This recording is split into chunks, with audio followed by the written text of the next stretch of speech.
Life. It is everywhere. There are currently over 2 million known species alive right now, with more being discovered each and every day. From plants to mammals, insects to reptiles. And that's not even including the further potential millions of species of bacteria. Just on you right now, there are an estimated 1,000 to 10,000 different species of bacteria. In the entire history of this Earth, there are an estimated 5 to 50 billion species. The diversity and breadth of the species alive today that are long gone is staggering. Every single niche on this planet has been conquered by some form of living organism. The important question raised throughout our human history is, where did all these living organisms come from? Today we know all species derive from one last universal common ancestor, or LUCA.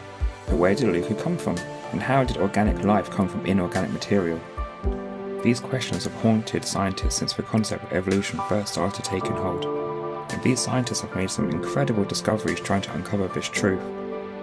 Today, I wish to shed some light on the amazing work and discoveries found by people trying to uncover our origins. Whilst I am by no means an expert in this area, during my research and discussion about the Archean, when life first emerged for another video, I felt it important to show some beginner-friendly and very basic knowledge of where that life came from. There are videos with much better knowledge and understanding out there, and the ones that I found personally incredibly helpful in my research, I shall link in the description of this video. So with that out of the way, I am your host David King, and let's talk about the origin of life. So, firstly, let's go through the building blocks of what we need for life, and where that organic material came from. The base of all life on our planet is carbon, which is one of the most readily abundant materials in the universe, being made in stars, suns, and even being found on comets hurtling through space. Not only is carbon common amongst the stars, but so are other key components of life. Studies conducted by NASA and other space organisations have found that the building blocks of DNA and RNA, guanine, adenine, cytosine, uracil and thymine and even basic sugars have been found on meteorites, so it is common for organic material to form and exist in space. We have also discovered how this organic material can form on an early Earth. A study way back in 1952 set out to discover whether organic material can be formed from inorganic material in the conditions of an early Earth. The Miller-Urey experiment used a simulated version of an early Earth with high concentrations of methane, ammonia and hydrogen, with a constant barrage of lightning, which would have been commonplace on an early Earth with all its intense volcanic activity. It was found, incredibly, that with these conditions of an early Earth, the inorganic material organised and combined itself to form organic material such as amino acids. Whilst this study did have some problems and was limited by lack of precise knowledge, it has been repeatedly retested and improved, with more accurate depictions of an early Earth still resulting in the creation of organic material from inorganic material. So now we know that organic material can be formed from inorganic material, and it is not a phenomenon localised to Earth. The question now moves on to how these base organic materials organised themselves, combined and created self-replicating protocells, capable of mutating and evolving into different forms. Whilst there is still no definitive answer to this question, we have had multiple different ideas throughout history, some more likely than others. Before we look at the modern understanding of where life came from, let's take a very quick look at what was believed throughout most of human history. The earliest theory of the origin of life is something called spontaneous generation. The Greek philosopher Aristotle expanded on this already established theory over 2,000 years ago. In very basic terms, it was believed that lower forms of life, such as insects, could arise from inanimate matter, or decaying organic matter. For instance, maggots would form from the decaying matter of meat. This was taken as scientific fact right up until the 17th and 18th century, when it started getting a bit of pushback. It was, however, not until the 19th century, only a couple hundred years ago, when a French chemist, Louis Pasteur, and an Irish physicist, John Tyndall, finally showed definitive proof refuting the scientific theory. Since then, multiple theories have come and gone regarding the origin of life. The only theory that we will be looking at today is the RNA world theory. It is currently the most accepted theory with the most scientific support. For life to exist today, we require DNA, RNA, and proteins to work together to build and replicate cells. Removing just one of these causes the breakdown of the entire system. The problem with this is that back when life first began, it wouldn't have been possible for all three to exist.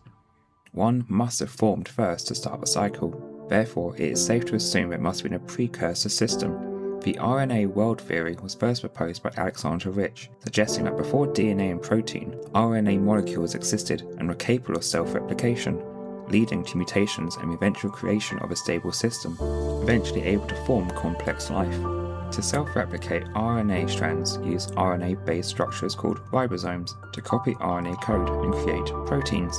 We know already that early Earth would have had the organic material necessary for RNA to form. The question becomes, how did this RNA replicate?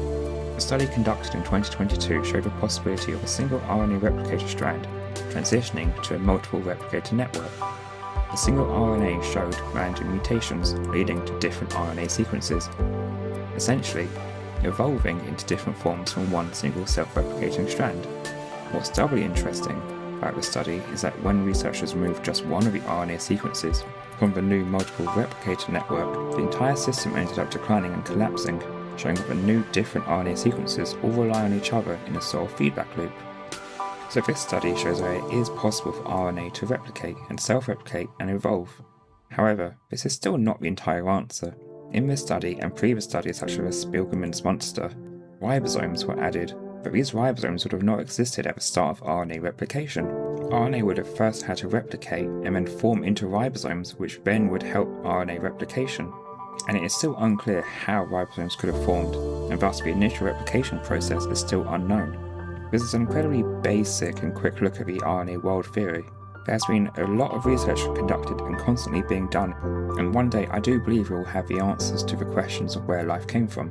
I'd highly recommend, if you are interested in looking further, to seek out those studies and other YouTube videos like the ones linked below.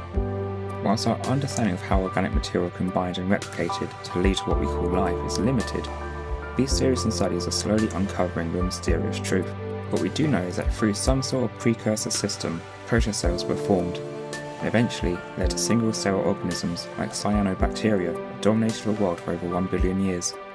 Microbacteria is believed to exist in other places other than just Earth, there being some potential evidence for microbial life existing on Mars, for instance. So the next mystery, which we won't be looking at yet, is how this single-cell microbacteria evolved into multicellular life forms, and then in another billion years or so, complex life. This, to me, is a more exciting question. There's been no evidence of complex life existing anywhere else in the universe, well, so far. We could be the only life in the universe capable of potentially understanding the complex mysteries regarding life and the universe itself. There is something truly magical about life on this planet.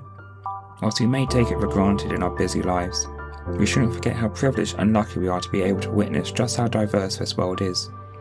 From gigantic blue whales to tiny but equally stunning insects, this world is full of species working in harmony. Not only can we witness this, but we have the most unique gift possible in life, being able to look into the past and not only find long extinct animals, but to also understand our own origins, from humble organic material floating through space to complex life today. Hope you have enjoyed our brief look into the origins of life. Remember to keep discovering, as there's always something new around the corner. Thank you for listening. Until next time, goodbye.